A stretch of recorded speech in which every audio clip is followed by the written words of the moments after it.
And they're off to a perfect start. And Phenom is very quick away from the gate and assumes command at once in a matter of a couple of strides. Here's Shared Future moving into second, followed by TikTok Famous in third, and then it's Sweetest Angel, 3.5 off the pace in fourth.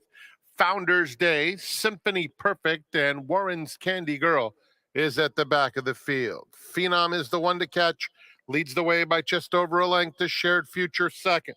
Then TikTok Famous settled in third in a good spot.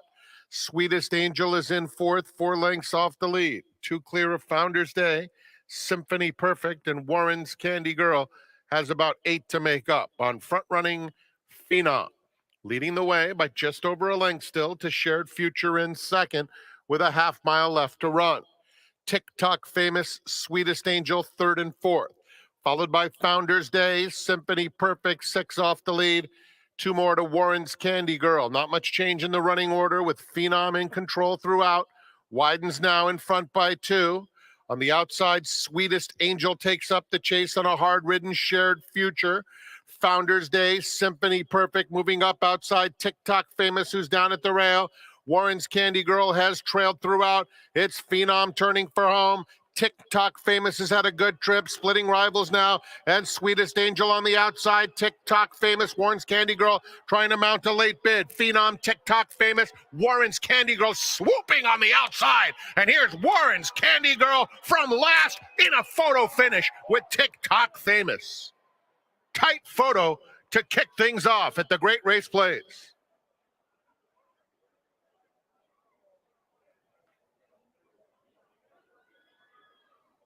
And at once in a matter of a couple of strides. Here's Shared Future moving into second, followed by TikTok Famous in third, and then it's Sweetest Angel, 3.5 off the pace in fourth.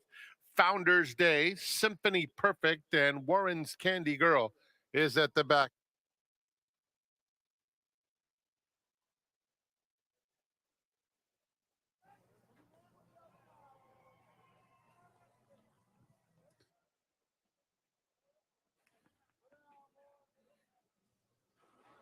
And they're off.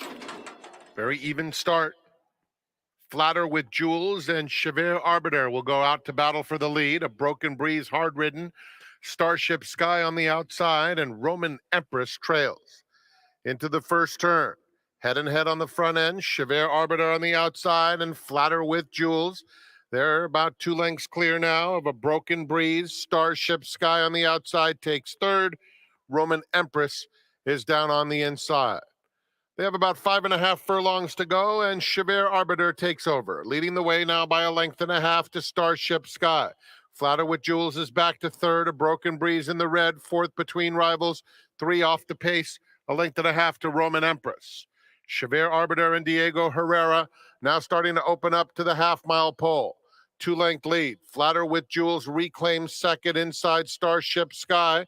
Then a Broken Breeze, now 4 off the pacemaker, 4 back to Roman Empress. 3/8 of a mile to run, and Chevere Arbiter to catch. 3-length cushion. Flatter with Jules, a Broken Breeze, 5 off the pace in third. Then Roman Empress inching up inside of Starship Sky. Past the quarter pole and turning for home.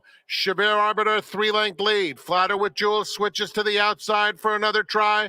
And then comes a Broken Breeze in third. They're inside the 8th pole. Chevere Arbiter holding the lead by 3. Flatter with Jules, a Broken Breeze, a 16th to go. And it's Chevere Arbiter by 3 lengths.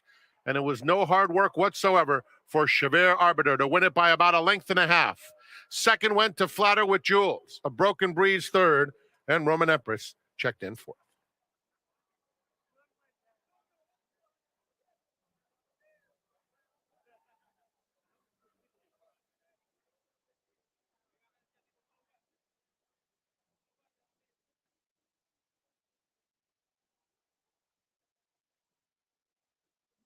The line.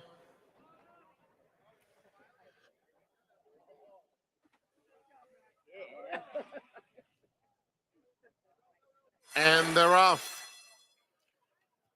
Apple Warrior and Whiskey Vision are the first 2 out of the gate. At the rail, here's Sanjak. Wasn't quick early, but is very fast now, and Sanjak vying for the early lead. Reef City in between horses and Apple Warrior to their outside. JD's Rude Boy just a half off the pace. Then Rhythm on Stage and Whiskey Vision is by himself at the back of the field. A contested battle past the half-mile pole. At the rails, Sanjak by about a nostril. Reef City is racing one from the rail. JD's Rude Boy, and on the outside, Rhythm on Stage. These four separated by about a neck or a half length. Another three, Apple Warrior backs off that battle, and three more back to Whiskey Vision. They're approaching the quarter pole. JD's Rude Boy and Rhythm on Stage go on. Reef City trying to cling to them at the rail. Two more, Sanjak is back to fourth. They are at the top of the stretch. Rhythm on Stage on the outside, and JD's Rude Boy are head and head. JD's Rude Boy just in front at the eighth pole. Opens it up to a length on Rhythm on Stage. Whiskey Vision trying to mount a late bid outside Reef City. JD's Rude Boy opens up, and JD's Rude Boy scores by almost 4 lengths. Second went to Rhythm on Stage, tight photo Whiskey Vision in Reef City.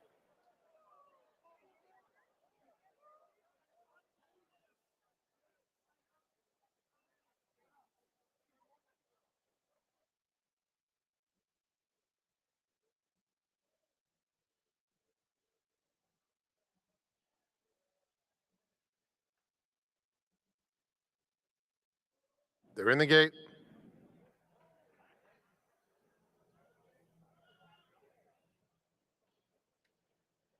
And they're off. 6 feet is going out to battle for the lead with Midnight Lightning in second. Then in Vronsky Style coming through in the white blinkers third. Square Cat racing in between horses fourth. Exceed Speed Limit is next. A gap of 4 back to Chicks Dig It, and a distance to slow starting Saul's Call. 6 feet passes the half-mile pole over Midnight Lightning by a length. Within Vronsky Style, Square Cat and Exceed Speed Limit fifth, about 4 off the lead. 2 more to Chicks Dig It, and still 7 to Saul's Call. Rounding the turn, and 6 feet, the one to catch. Maintains the lead of a length and a half. In Vronsky Style now makes a nice move in between horses to challenge. On the extreme outside, Chicks Dig It is trying to get involved just behind Exceed Speed Limit. There's an eighth to go in Vronsky Style, right up to 6 feet. They're nose to nose. Square Cat, Exceed Limit, and Chicks Dig It on the outside. In Vronsky Style getting the upper hand late, and it's going to be in Vronsky Style to win it by 3/4. 6 feet was second. Exceed Speed Limit third. Photo for fourth between Square Cat and Chicks Dig It.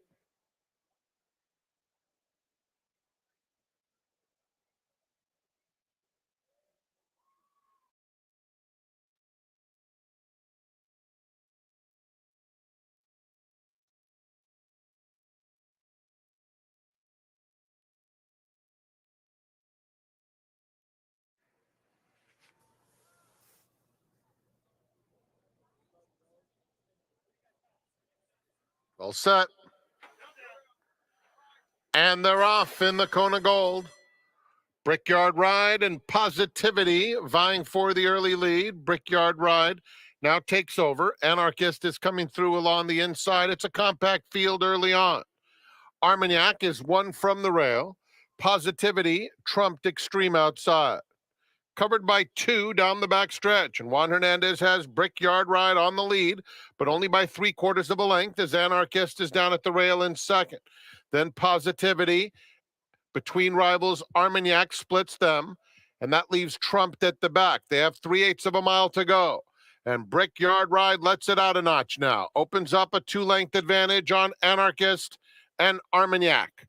Then Positivity, 4 off the leader, and Trumped is at the back. Coming to the quarter pole, and it's Brickyard Ride in front. Anarchist takes up the chase. These two dominating. Brickyard Ride at the top of the lane by a length and a half.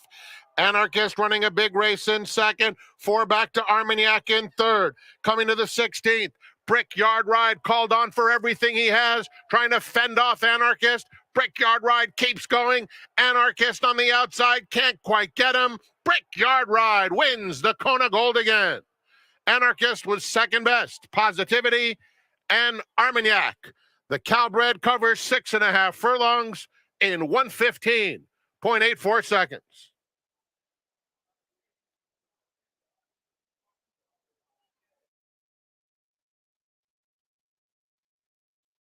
It pays to be Calbret. Up next, the 6. Started the late pick 5. Post time in 22 minutes. Goes in.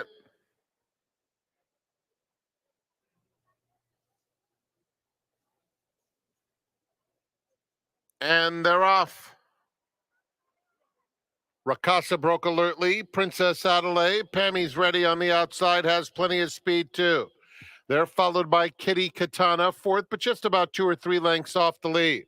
Unbridled Mary comes through on the inside of One Silk Stocking, and Music Festival is 6 lengths off the pace, which is being set by Princess Adelaide, leading by a head. Rakasa second, 2 clear of Unbridled Mary, a willing third on the inside of Pammy's Ready, who's fourth past the half-mile pole. The lead still belongs to Princess Adelaide in a head-and-head battle with Rakasa. Pammy's Ready racing on the outside of Unbridled Mary. Then Kitty Katana inching up 3 wide in fifth, followed by One Silk Stocking and Music Festival. They have a quarter of a mile to go. Princess Adelaide and Rakasa have been together throughout. Kitty Katana finishing well. Unbridled Mary is inside of her. There's an eighth of a mile to go.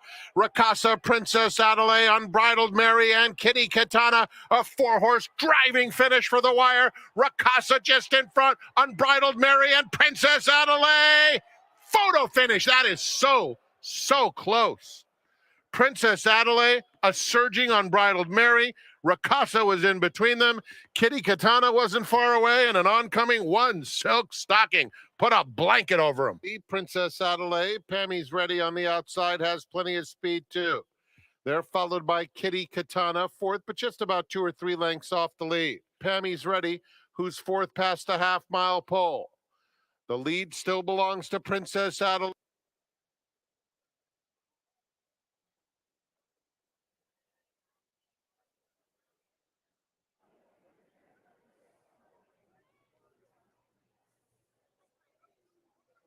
They're in the gate. And they're off. Casillas very fast. Roofer Red Knot coming through along the inside to take command and sprint clear by 3. Sapadilla comes away a joint third, joined and passed now by Gray Magic up on the inside. Then comes Sugar Sugar, Tenacious Lady. The 2 trailers are Balenciaga Betty and Midnight Susie far back early on. Roofer Red Knot flies past the half-mile pole with a 4-length lead. Cassian Sapadilla, second and third, followed at the rail by Gray Magic, and then Tenacious Lady, hard-ridden in between horses with 3 furlongs to go. Balenciaga Betty is 3 wide, about 2 lengths clear of Sugar Sugar, and another 4 to Midnight Susie. They're a quarter of a mile from home. Roofer Red Knot's lead down to 3/4 of a length. Cassia now comes to engage in second. 3 in front of Gray Magic along the inside third. In the center comes Sapadilla. Sugar Sugar trying to rally through traffic. Tenacious Lady coming through smartly at the rail. And here's Tenacious Lady taking the lead with a 16th of a mile to go and pulling away. Tenacious Lady and Jose Valdivia Jr. win easily at a big price. Cassia's second. Sugar Sugar. Midnight Susie came from last to get fourth. And it's a battle for fifth involving Balenciaga Betty and Gray Magic.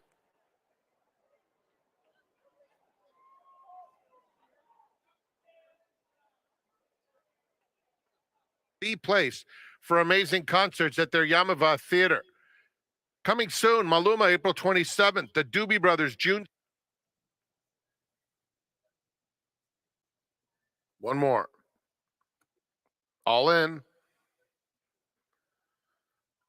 And they're off. Nice beginning for Topolina, who's going out to take the early lead. Cornelia Fort on the far outside matches strides, and Dad's Estrella's in between them, 2 off the pace in third. Avantap is down on the inside fourth, 3 lengths off the pace.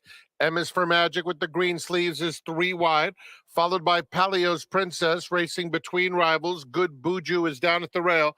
Dallas Alice and Real Fire is at the back of a fairly compact group behind Topolina, who leads it by a length and a half. Cornelia Fort second, Avantap at the rail in third, followed by Emma's for Magic. Dad's Estrella, Good Buju is 4 lengths off the lead. 2 more to Palio's Princess, Real Fire, and Dallas Alice. Approaching the quarter pole, and it's Topolina in charge. Has it by 2 as Avantap angles off the rail to challenge. Cornelia Fort 3 wide third. Then Good Buju, Real Fire down at the rail. There's an 8th to run, and it's Topolina. Here's Avantap right up alongside. Real Fire is making steady and dangerous headway, and here's Real Fire with a clear shot at Avantap late. Avantap 2-length lead. Here's Real Fire flying on the outside, and it will be Real Fire, the University of Arizona bred, running down Avantap in a thrilling run down the lane.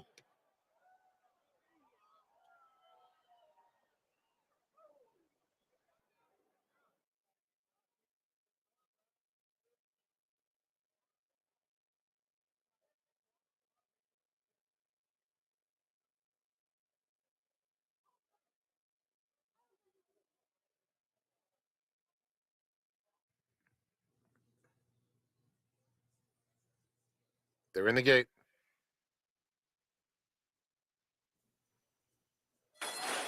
And they're off. Defunded hopped in the air and is last early. Mr. Impossible is going out for the lead. Midnight Mammoth comes away in second, and Royal Ship a joint third on the outside of Kiss Today Goodbye. Parnelli is in fifth, and Defunded will have to use entirely new tactics as he is at the back of the field as they move into the first turn. And it is Mr. Impossible at the rail, and Midnight Mammoth right up alongside. Royal Ship a length and a half off the pace, while 3 wide third. Kiss Today Goodbye is fourth, about 2.5 lengths off the lead. Then Parnelli and Defunded has 5 lengths to make up. They swing onto the backstretch, and it's Midnight Mammoth leading the way by a half length. Mr. Impossible, Royal Ship kept in the clear, a comfortable third, just a length off the leader. Then comes Kiss Today Goodbye in fourth. Parnelli is fifth, 3.5 off the pace, and 2 more back to Defunded. They have a half mile left to go in the Californian Stakes, and it's Midnight Mammoth, who's been there throughout, getting tested now by Royal Ship, who moves to engage second. Mr. Impossible back to third. Parnelli on the outside of Kiss Today Goodbye.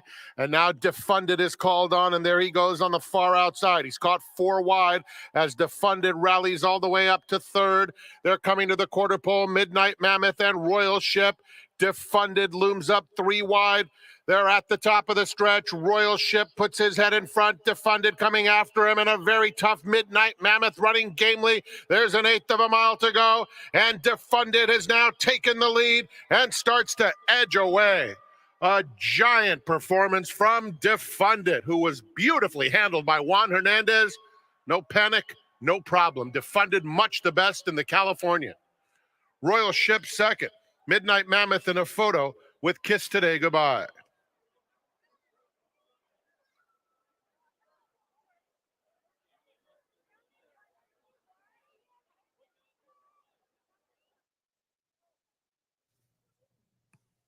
Tenth race starts the golden hour double in 22 minutes.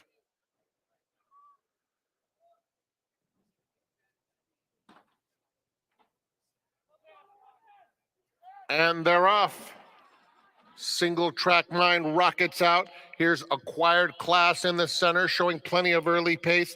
And Adventuresome comes through along the inside, along with Vegas Burner. So it is now Acquired Class just in front, passed by Giovinazzo on the outside. Vegas Burner is 1 from the rail. Neon Lights is racing a joint fourth on the outside of Adventuresome, with Bolt Supremacy outside of those two. Single Track Mind, who broke well, is now about 6 lengths off the lead. It's a length and a half back to O'Banion, followed by Road of Love, racing 2 clear of Smooth Salute on the outside of the gray Finding Love, and it's a gap of 5 to 50 Cinco, who trails. Around the far turn, it's Acquired Class at the rail and Giovinazzo, those two on even terms coming to the quarter pole. 2.5 more Neon Lights. Vegas Burner is down at the rail.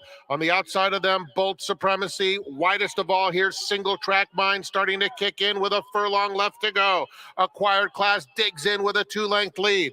Giovinazzo could not match stride second. Then it's Bolt Supremacy and Single Track Mind. It will be Acquired Class far too strong, winning easily by 3.5. Giovinazzo was second.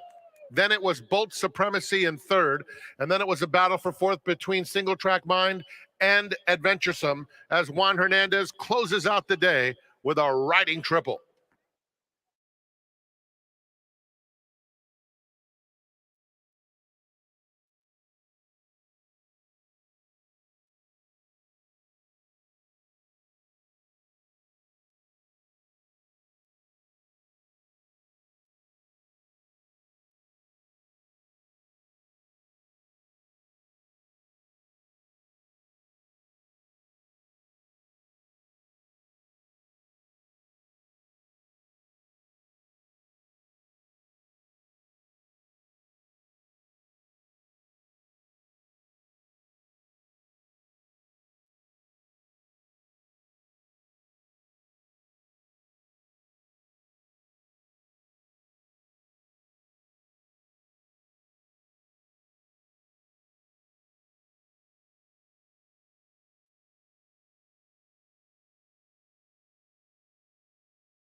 Hey, everybody, it's another gorgeous day here at the Great Race Place. Delighted that you decided to join us for at least all or part of your day. And sitting next to me is a handsome devil by the name of Brian Beach. Brian, welcome to the seminar. Happy Sunday. Hey, Tom, thank you. It's great to have you here. Now, you're currently representing two jockeys in the Jocks Room, both very talented, both seasoned riders, shall we say, Joe Bravo and Victor Espinoza. We'll talk about them and their mounts a little bit later. But first things first, how'd you get involved in this crazy game of ours? Where were you born? What was your first time at the track?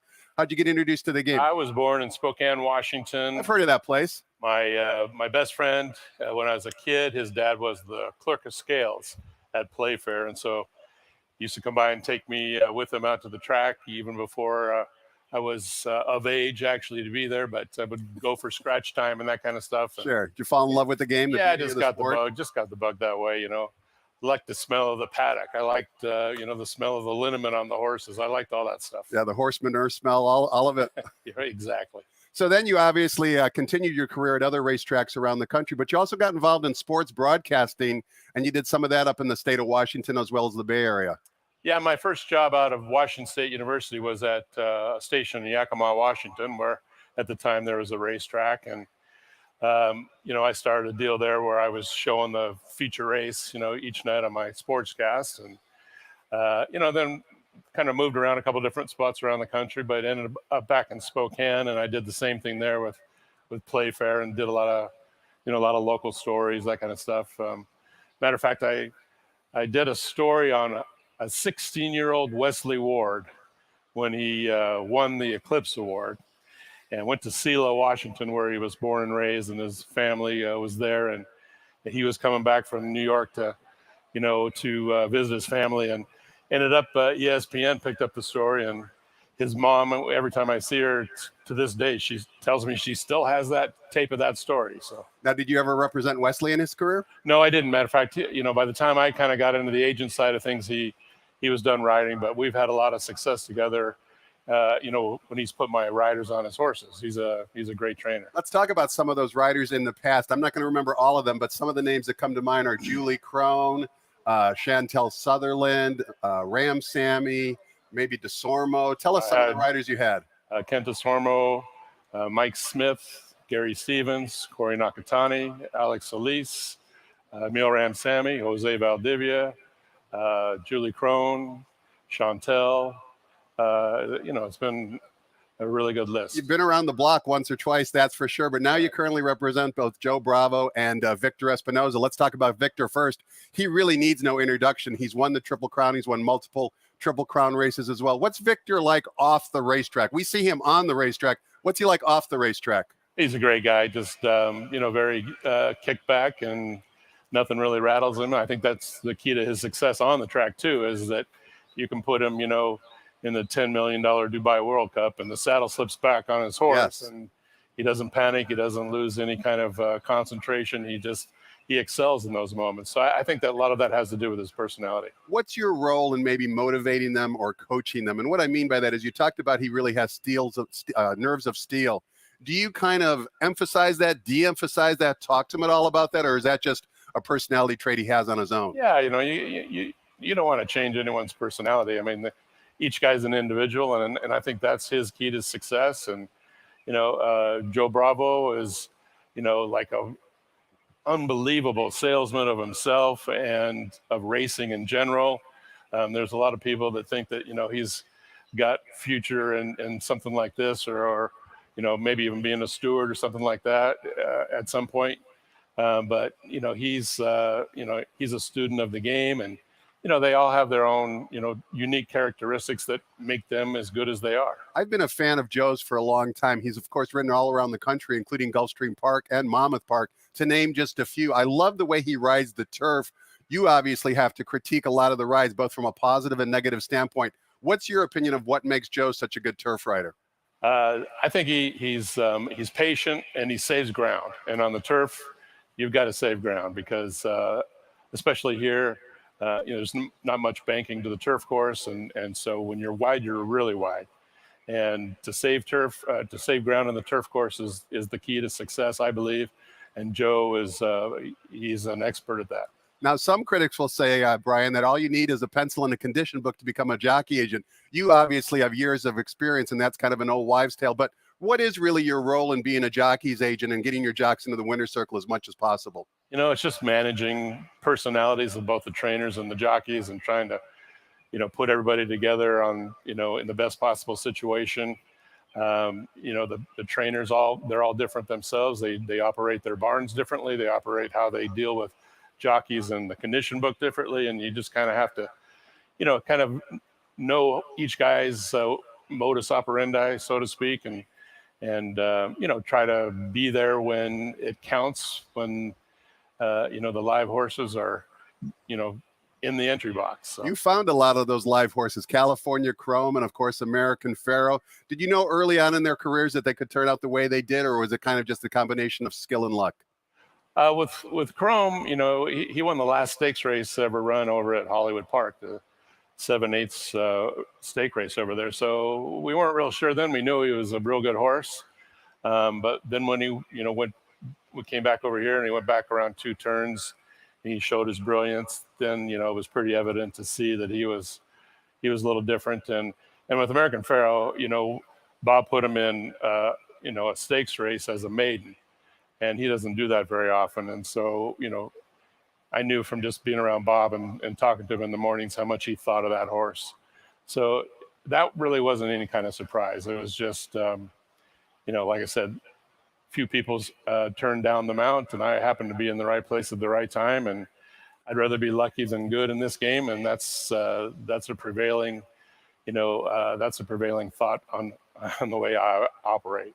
Winners win, that's for sure. And Brian Beach, jockey agent for Joe Bravo and Victor Espinoza, certainly has a lot of impressive wins in his resume throughout his career as a jockey agent. We're going to find out who Brian likes on today's 10-race card here at the Great Race Place. But before we do any of that, let's toss the microphone over to track announcer Frank Miramani and get the early changes on a glorious Sunday here at the Great Race Place.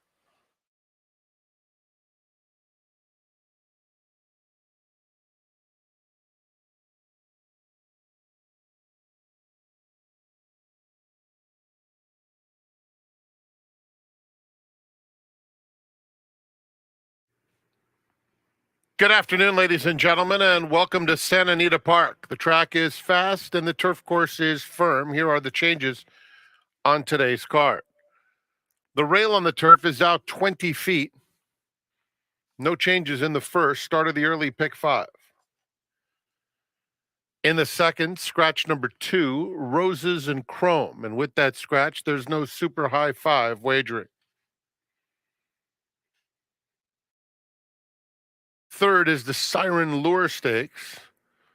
No changes. Turning to the fourth race, we have a blinker note. Fifth is the start of the Rainbow Pick 6. 93,000 plus in the carryover for a single ticket winner. Number 7, It's All Right, will carry 2 pounds over. Race 6, scratch 4, Turquoise Bikini. Scratch 5, Never Not Once. Overweights, number 1, Shambhala Girl, 2 pounds over. Number 2, Boganskaya, 3 pounds overweight. Again, scratch numbers 4 and 5. It's the start of the late pick 5. In the 7th race, scratch number 5, Chickasaw. Race 7, scratch number 5, Chickasaw. In the 8th race, overweights, number 3, Palachinta, 2 pounds over. And number 8, Yvette's Surprise, 2 pounds over. Missed an overweight in race 6. Note that number 11 is 2 pounds over as well. Race 6, number 11, 2 pounds over. In the 9th start of the Golden Hour pick 4, number 7, Little Brother Joey, will carry 2 pounds overweight. And in the 10th, beginning of the Golden Hour double, just the 1 blinker note. Enjoy your day at the Great Race Place. Post time for the opener is in 58 minutes at 1 p.m. Let's go back to Quigley's Corner. Tom's special guest today is Brian Beach, jockey agent for Hall of Famer Victor Espinoza, as well as Joe Bravo.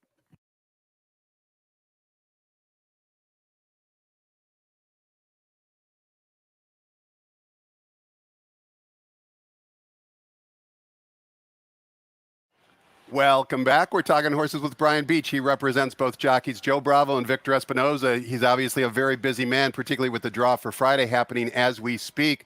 But we're going to put you the handicapping test here, Brian, before we take a look at the first race. What type of handicapper are you? I see they have the racing form in front of you. You probably know most of these runners like the back of your hand. But when you take a look at the racing form, how do you kind of analyze a race? Probably a little differently than most people, just because, I have a different perspective being on the backstretch in the morning and, knowing the trainers and personalities and kind of maybe the other factors that go into decisions made when, they're picking a race or picking a jockey, that kind of thing. So sometimes it helps, sometimes it doesn't, but it's a combination of factors, really. I use the sheets or Thorograph a lot. I also, use just the eyeball test, and the racing form is kind of, the Bible as far as, that's the backbone for a horse's form that, you can always reference. You make a good point, Brian, because sometimes a jock will ride for a trainer, and as handicappers, not with the backside knowledge you have, we might scratch your head, but you might know the inside story. It could be anything, right? It could be the owner wanted that jock to ride. It could be that the trainer really likes this horse.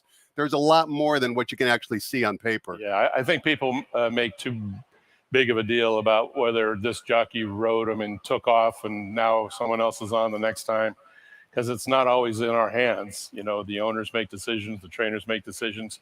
Sometimes you're out of town, in town, all that kind of stuff that, those things go into, the formula for who rides a horse. And, it's not just cut and dried the reason, why a jockey's on a horse or not on a horse. Speaking of being out of town, any chance that either Mr. Bravo or Mr. Espinoza might be riding either at Keeneland or Churchill Downs in the next few weeks?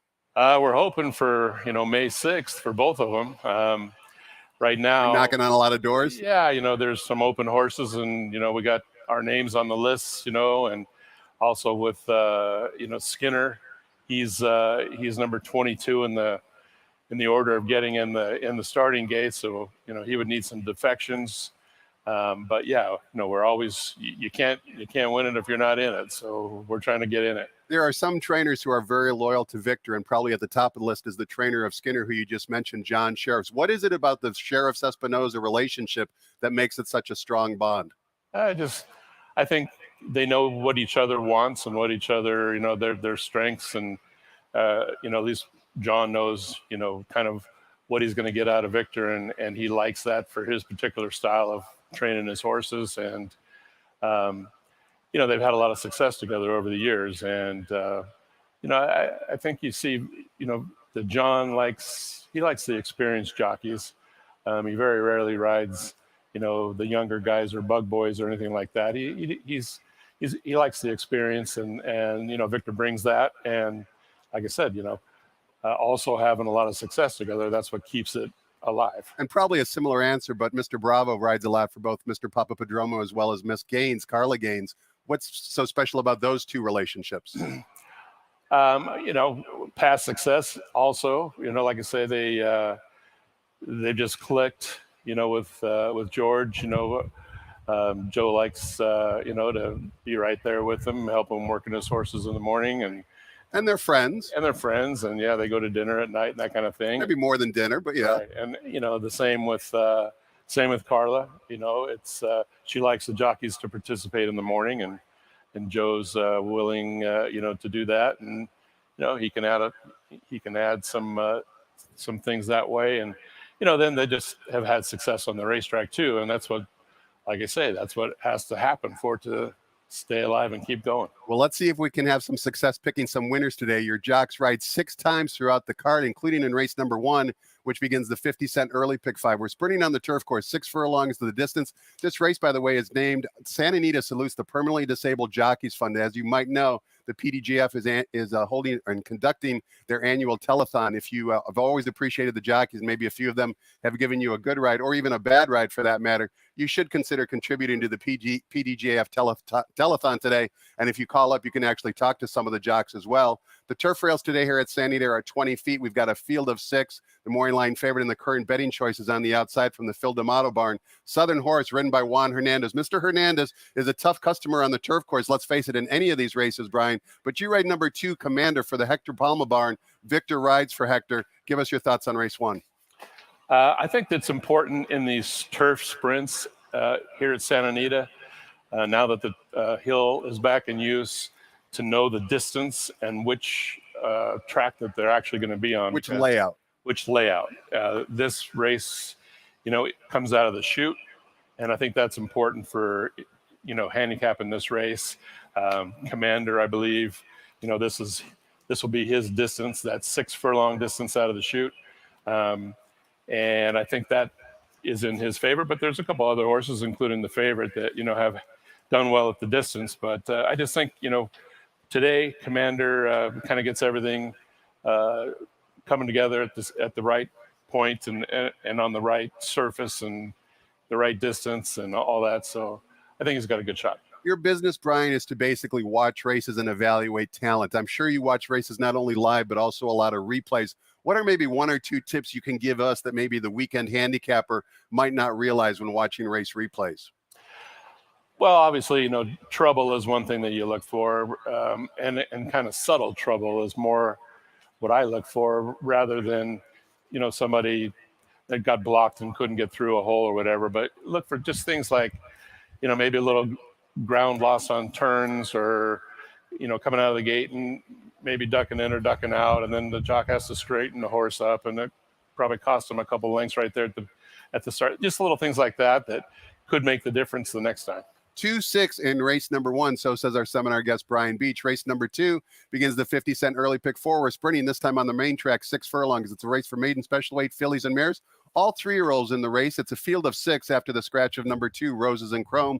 Morning line favorite is number 1, Conquistar from the Bob Baffert barn. 8-5, beaten odds on favorite twice so far. Brian, is the 3rd time the charm?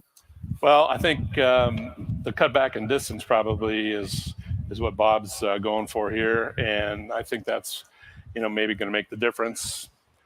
no one ever likes the one hole, especially when you're cutting back in distance from a mile to 6 furlongs. But I think with him, Bob's always got a pretty good handle on his horses and where he's going to place them and what their strengths and weaknesses are. And it looks to me like he's, felt like the horse was a better sprinter. And so, he always places his horses well. And so I'm going to go with him on this. I think Richard's horse, Richard Mandela, his one dirt race was pretty good. And, his third race of his career probably is going to be his best. So I expect those two to be the tough ones. Mr. Baffert has 2 runners in here, including number 4, Apple Fest, the first-time starter who has 2 flashy bullet workouts leading into this race. Any chance you've seen her work in the morning or know anything about her? I really don't. I don't. I didn't see her work at all in the morning, and really wasn't involved in any information about her. So I'm kind of flying blind when it comes to Apple Fest. Do you spend much time at Clocker's Corner? And if you do, for the folks who are maybe watching around the country, have never been there, describe for them what it's like, because it's kind of a unique and cool experience. Yeah, I do. And for me, it's just a place to catch up to a trainer, because a lot of times they're, back and forth to their barn and down to the finish line and that kind of stuff, up maybe clocking their horses. Cut them off at the pass. Well, so, when they're trying to watch their horses, it's not a good time to, be talking business. So when they're hanging out at Clocker's Corner or maybe standing in line to get a coffee, that's when I can maybe get an edge in and get a couple minutes with them. So, that's what I'm looking for. Race number 3, we're coming down the Hillside Turf Course. It's our feature race in the card. It's a Siren Lure Stakes. It's a $100,000 guaranteed purse for 4-year-olds and up. We've got a field of 5. Morning line favorite who does like coming down the hill is number 1, Air Force Red, 6-5 on John White's morning line. Speaking of Playfair, but you do ride number 2, What Makes Sammy Run, and certainly he is a very talented turf sprinter as well. Joe Bravo in the saddle. Talk to us about race 3. Well, they've these two, Air Force Red and What Makes Sammy Run, have met before twice, and they've each won one of those encounters. This is the rubber match. This is the rubber match, and we're hoping that the harder, faster turf course is what makes the difference today. One of the times before was a turf course that had a little moisture in it, and I don't think Sammy really appreciated that as much as he will, kind of a faster track. So hopefully that makes a difference today. But I also like, again, horses that are coming out of route races, shortening back up to the hill. That's always a good move. Fair enough. 2-1 in race number 3. Before we take a look at race number 4, Brian, a question for you. Victor Espinoza is one of the rocking chair jockeys in the room, so to speak. It's hard to believe that he's one of the more seasoned veterans in the room. But how's Victor feeling? Is he planning to ride for an extended period of time? Yeah, he's feeling great. I kind of made sure, because I was away for a little while and I just came back, and I, checked with Victor. I said, how long do you plan on doing this? And he goes, as long as there's That's awesome. Good horses to ride. He's got no timetable on anything. He's in great shape. He's in great spirits. He works out and exercises, like a fiend all the time. And so, yeah, I mean, you would never know, you would never know it looking at him. He looks like he's in his 30s. He's a good wingman whenever you walk into a local establishment. And Joe Bravo used to be known as Jersey Joe, but now he's kind of known as Southern California Joe. He's acclimated to Southern California. He's obviously here for the long haul. He loves it. He loves it. He loves the lifestyle here. He loves the racing. And we were just having a conversation the other day, that these horses that are training here at Santa Anita and in Southern California, they go anywhere in the world. Yes. And they're competitive and they win big races. And so this is the place to be. And it's pretty funny. Not many other out-of-town invaders ship west. It always seems like we have to ship east. That should speak volumes about the level of competition here in Southern California. Race number 4 is another sprint race on the main track, 6 furlongs of the distance. It's for maiden optional claiming types. We've got a field of 6, and the morning line favorite on the bottom, adding blinkers, number 6, Ever a Rebel, is the 2-1 morning line favorite. You ride a long shot in here, Brian. Number 2, American Living, gets Joe Bravo in the saddle. First-time starter. Has Joe worked him in the morning? He has. He's worked him twice, and he loved him both times. That's good news at 12-1. Yeah, I know Flavian Pratt was working him before that, and they just ran out of time of getting him in a race before Flavian, went back east. So we're fortunate enough to pick up the mount in the mornings, and hopefully it turns out, well in the afternoon. We think it will. And More Tequila probably is the runner to beat simply because he's adding Lasix. His trip down to Del Mar was a bit of a troubled trip as the favorite. I didn't quite see the graphic of who you like, but who'd you like maybe in second place in race number 4? Well, I kind of like the bottom horse, because he ran in a straight maiden special weight last time Yes. against Go Rocket Ride, which was a horse on the Derby Trail. This is a conditioned maiden special. It's got a little bit of a kind of some loopholes in there, so it should be a little bit of a softer spot for him. And then he's putting blinkers on also, so that's another factor. Race number 5 begins the 20-cent Rainbow Pick 6. The jackpot single ticket carryover now up to $93,000. The sequence today is excellent, by the way. If you're the only winning ticket, that money of $93,000 plus whatever is wagered today will be yours to keep if you're the only winning ticket. And we kick things off sprinting on the main track. 5.5 furlongs for fillies and mares. $12,500 is the claiming tag. Non-winners of 2 races lifetime is the condition. Number 3, Lasting Love, taking a big drop down in class for trainer Simon Callahan, is the 5-2 morning line favorite. Here's that guy Juan Hernandez in the saddle again. You don't have a mount in the race, but let's see who you like in the race. Yeah, I'm going to have to go with the chalk here. Simon, he does a good job, and they've tried a few different things, and so now they're going for the win. It looks like to me with Hernandez, and they do well together when they do get together, Simon and Juan. So I think they're the horse to beat. I also like the one horse a little bit. That's a tough combination too of Steve Knapp and Pereira, but I think Simon's probably in the right spot. You were competing against him when he was riding out here before he shipped back east, and you talked about worldwide talent. Certainly Frankie Dettori, from a jockey standpoint, is a worldwide talent. Although you had to compete against him, Brian, I think you have to admit that he was a breath of fresh air. He brings a lot of energy. He's extremely talented. There was no mistaking that with some of the rides he put forth during our winter meet. Have you had a chance to interact much with Frankie? Yeah, I've known Frankie for a long time, back in the days when he was coming to Hollywood Park in the wintertime and getting on horses for Bobby Frankel. He's always just been an unbelievable personality, a great ambassador for the game. He's, like you say, he's a tremendous talent. He hasn't lost a step, in my opinion. I was watching here with my jaw open a couple times. I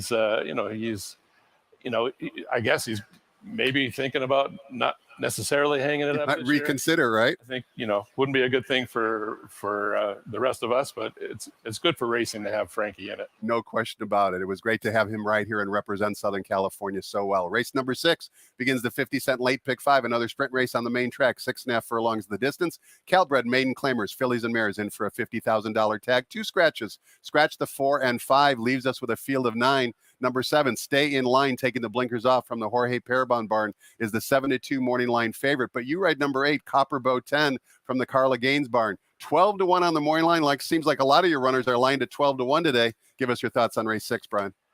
Well, this is a horse that Victor's been working and liked in the morning as well. And, it's just, you never know when horses are moving from the turf to dirt. That's a big obstacle or variable in the whole equation. And the dirt track in the morning could be a little bit different than it is in the afternoon. The sun's been out, now for most of the morning, and it's heating up a little bit. So, it's always kind of a toss up to know whether they're going to take to the main track during the races, but this horse is trained well enough in the morning to give us hope. I'm sure you've done this before, Brian, but the drive from Los Angeles to Las Vegas and back includes a road near the relatively near the city of Baker called Zizix. And number 9, Zizix, adding Lasix and blinkers, is 20-1 on the morning line, primarily based or trained, I should say, by a trainer based up at Golden Gate. Have you passed Zizix a few times in your life? Yeah, that's the key word, passed. You don't want to stop, right? Well, I'm usually in a hurry when I'm going that way. Race number 7 begins the 50-cent late pick 4. 1 mile on the main track, $20,000 claimers, non-winners of 3 races lifetime. Scratch the 5, leaves us with a field of 7. Number 1, Granada Flavor from the Sean McCarthy barn, is the 5-2 morning line favorite. Here you are again with Joe Bravo on number 6, Papali from the Kristen Mulhall barn. Give us your thoughts on race 7, Brian. Yeah, Papali fits here. I believe that there's 3 or 4 different horses in here that are all about the same, and they've come out of the same races, and they're, so it's whoever really gets the trip. But I would say keep your eye on Steve Miotti and Tembo. he's changing a few things here. He's putting blinkers on. He's putting a 7-pound bug on. And He likes the bug boys. yeah, you know, I mean, He's not like John Sheriffs. He's not afraid to ride the bug boys. well, he's always looking for an edge. And what, when you have these kind of races where the horses a lot of them are equal and they run the same race, you got to change things up to make the difference.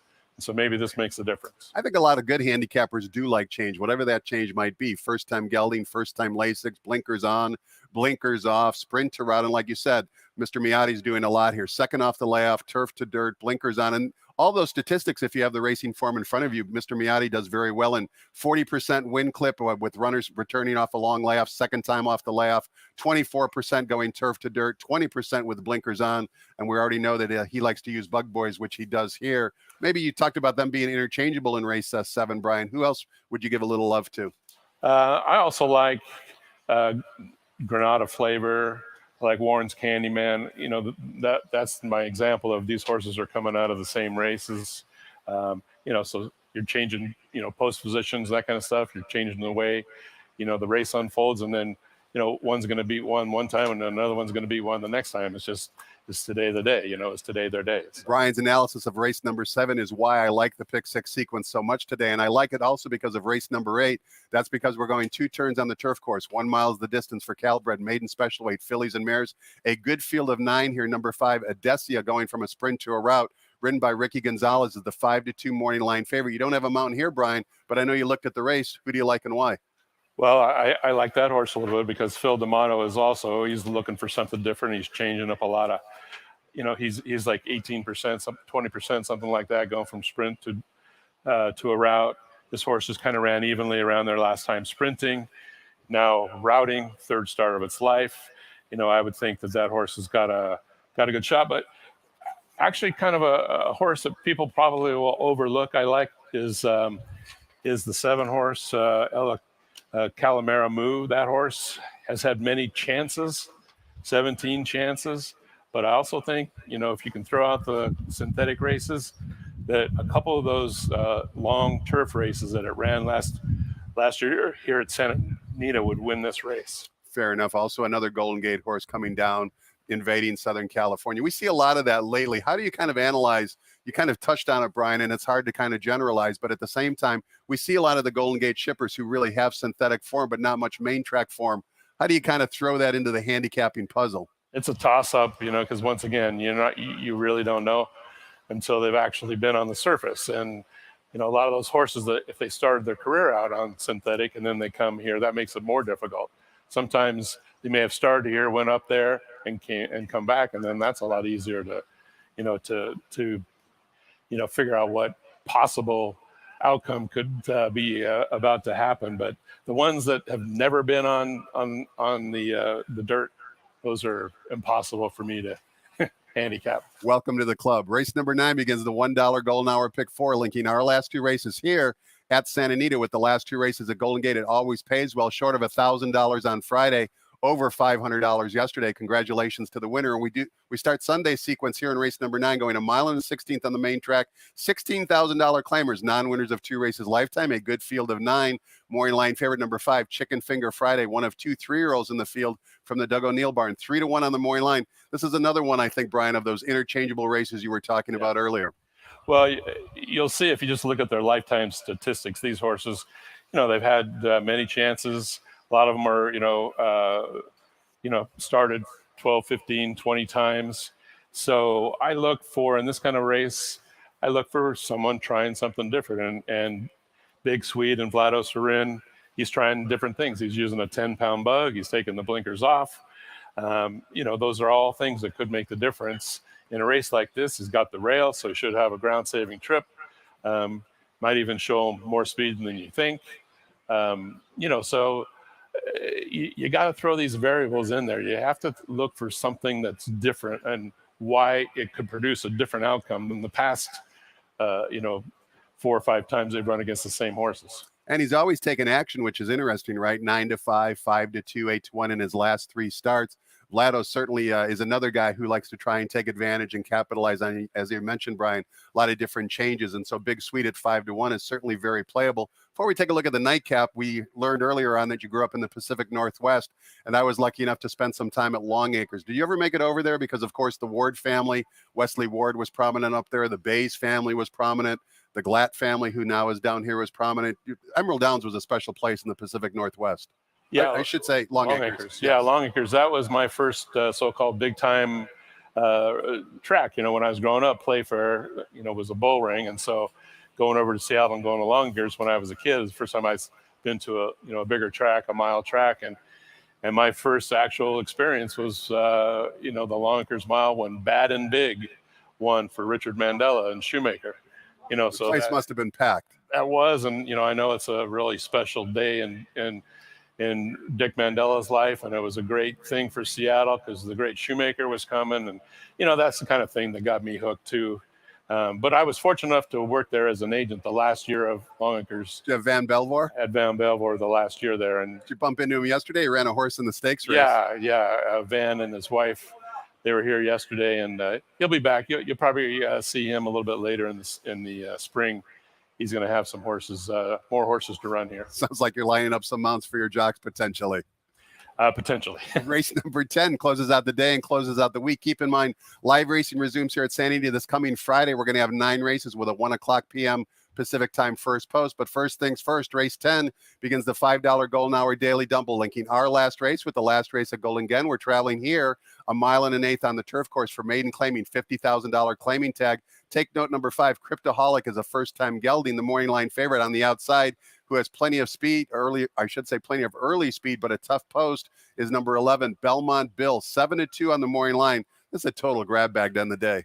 Yeah, and I like Belmont Bill a little bit, but I don't like the post, and so that's why it looks other places. Cryptoholic, now this is one that they're making a ton of changes. He's a first-time gelding, and he's going from a sprint to a route, and it's a different jockey this time, and it's a different trainer this time, and and he really hasn't had too many cracks at it. He's only had 3 lifetime starts, so this is a horse that you have to use because he hasn't really shown you his true form yet. My favorite horse probably to win this race would be the One, though, because I believe the distance might be the key here at 1 1/8 miles. He's had a lot of tries at 1 mile, but if you go back in his form to October of last year, he ran 1 1/8 miles. That race would win this race. Brian, you're a very, very busy man, so I appreciate your time and insight today. I know you've got to run over and finish up the draw for Friday. Continued success with both Joe Bravo and Victor Espinoza. You're a credit to our game. Nothing but good luck and good wishes going forward. Well, thanks for having me, and it was a pleasure. Thanks to all of you. It was our pleasure to have you watch and listen in. Next voice you hear be track announcer Frank Miramati updating us with any program changes. Have fun, everybody, today. Good luck, and we'll see you on Friday.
Ladies and gentlemen, please rise for our national anthem.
Good afternoon and welcome to Santa Anita Park, where the track is fast, the turf is firm, and the rail on the turf is at 20 feet.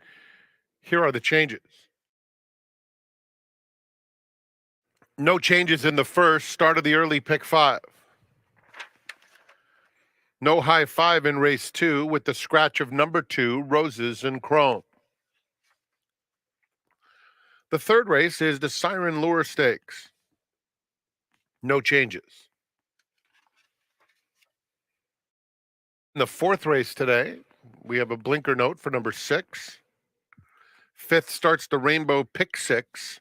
There's 93,000 plus in the carryover for a single ticket winner. Number 7, It's All Right, £2 over. Turning to the 6th, start of the late pick 5. Number 1, Shambhala Girl, £2 over. 2, Baganskaya, £3 over. Scratch 4, Turquoise Bikini. And scratch number 5, Never Not Once. 4 and 5 out of race 6. Number 11 will carry £2 over. She's a Lucky Charm. In the 7th, scratch number 5, Chickasaw. 7th begins the late pick 4. Race 8, number 3, Palachinta, £2 over. 8, Yvette Surprise, £2 over. In the 9th, number 7, Little Brother Joey, £2 over. Golden Hour pick 4 begins with the 9th. And in the 10th race, it's the blinker note as we start the Golden Hour double. Enjoy your day at Santa Anita Park. There's 25 minutes to post for race 1.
they're off.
14 minutes to post. On behalf of everybody here at First Racing, we'd like to welcome you to day 3 of the Hollywood Meet here at beautiful Santa Anita Park. Hi, everybody. Peter Lurie alongside Michelle Yu. Michelle, we got a lot going on today, a 10-race card, plus we also have the 5th annual PDJF Telethon going on in the XBTV studios. Yes, if you don't know what that is, it's an annual fundraiser to try and raise funds for the permanently disabled jockeys fund. And if you call in for the telethon, one of our jockeys or a jockey they have brought in will be answering the phone calls. I know they had jockeys on the phone from Keeneland earlier, and it's always pretty cool. So you get to talk to your favorite rider possibly on the phone, and of course try and help out some of our fallen riders. Currently in answering the phones, Joe Bravo, Mike Smith, Kyle Frey, Eddie Garcia, and Armando Rivera. And they're waiting, as you can see. And there they are right now, taking your calls. So if you want to check in, there's a bigger reason. Get a chance to talk to these jockeys up close and personal. If by chance you cannot get involved with it currently here, we highly recommend you go to pdjf.org/donate and give whatever you can. We got some good racing, and we're going to get right to it. The early pick 5 here kicking off at 6 furlongs on the flat turf course. Rail is out at 20 feet. Let's start off with a couple of works courtesy of our partners at XBTV. This is the 2 Commander, Hector Palma, sending out the 6-year-old son of War Command. And this is going to be a training track drill. It's his most recent on April 9th. So you can see he goes by himself here off a little bit of a break since his claim was voided back in January. And he does get asked along a little bit, but overall I thought he looked fine for a comebacker. He's also a turf horse who's working on dirt here. So overall, even though he's asked heavily, I think he looks good, and he turns in a decent enough time for him. Also coming off a little bit of a freshening, another one will be the 3-horse. That's Jetovator for Trader Peter Urton.